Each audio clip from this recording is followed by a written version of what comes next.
Lives of our Saints.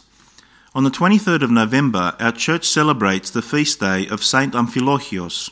The following are some thoughts on his life and works. Born in Cappadocia, Amphilochios was at the age of 25 one of the most brilliant scholars and orators found not only in that city, but in the rest of the civilized world.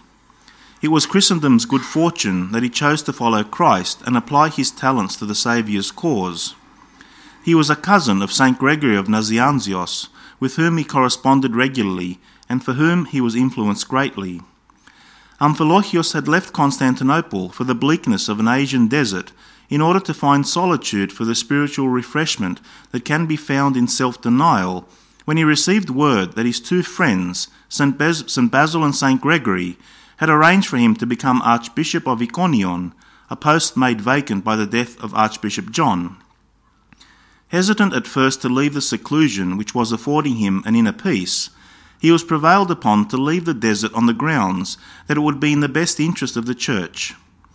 The recommendation of his friends was more than justified when the noble Amphilochios asserted himself as bishop of a see whose members, in very short order, realized that they had been blessed with a spiritual leader of the highest calibre. He was known not only as a brilliant leader of a Christian sector, but a strong defender of the faith against heresy from within, as well as from the enemies outside of the Church. Invited to speak at a church of Caesarea by his friend St. Basil, he delivered a sermon aimed particularly at the heresy of Arianism, speaking out in a denouncement with all the oratorical power at his command. His firm stand on the issues was well received by all who heard him, including St. Basil, and he emerged as the standard bearer in the preservation of the true Orthodox faith.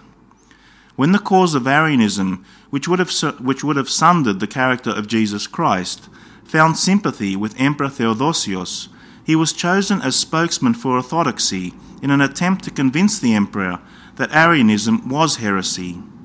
The fact that others failed before him did not deter the resolute bishop. In his interview, a dramatic gesture of ignoring the emperor's son illustrated the folly of Arianism, and Amphilochios emerged victorious.